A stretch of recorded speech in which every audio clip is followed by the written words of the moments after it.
basta-basta iprito ang paborito mong isda para hindi ka magsawa. Ganito dapat ang gawin mo para wagas pa rin ang... Hello everyone! So, magbangus na punta karong adlaw. Pritong bangus in a different level.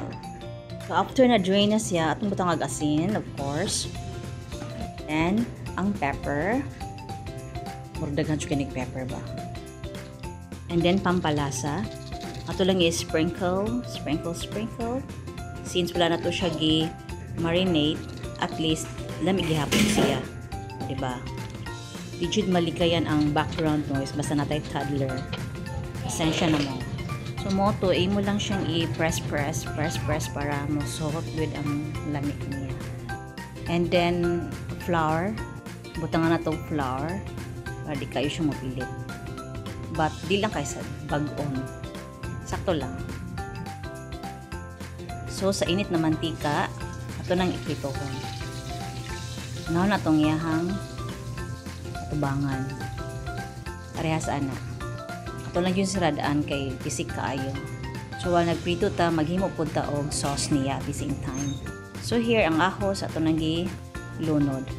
Then ato nang gisahon until medyo maluto-luto na siya, medyo mag-brown na or di pa kabutog brown.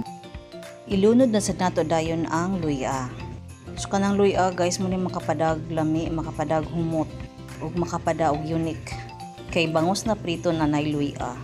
It's my first time. Actually mo ni nagdagbida. So here mikos-mikos lang. So ato na dayon ilunod ang ato ang toyo. And then suka. Mikos-mikos na pod. Gisa lang, gisang-gisa. And also sugar di ay gamay lang good pang pa-blend na pod sa lasa. And then forget the ketchup. Unique na gini atong sauce kay with ketchup na gid siya. Murag tanan sarsa na ani. So again, gisa-gisa lang ta. Hantod mo lapot na jud siya guys. So gisa lang ta here. This point hantod na malapot na jud siya. So here, luto na ang atong bangus and ato na ni siyang ilunod sa ato ang sauce. O diba? Tada! So again, ano siya guys? So ato lang dyan na siyang i-spread ang sauce using the brush until malukop na niya ang isda. So mo-color na yun na siyang maayo guys. Yarang timailhan. So muna niya yung hitsura, mura na siya buwad. Bali itong ara akong gigamit kay gamay raman may mga on. Kung masag kayo ni siya, balig 1 kilo, so akong gitunga. Actually naapag yun siya nabilin pagkaugma. So mo to sakto rin ang tunga na akong giluto. So this is the moment of truth, no? It's yummy guys because unique ang taste. Tungod jud sa iyahang, like I said, ang luya mo nagdalagbida. So guys, mga unata. By the way, I'm here with Sophie. Kaya naligo pa man ang duha.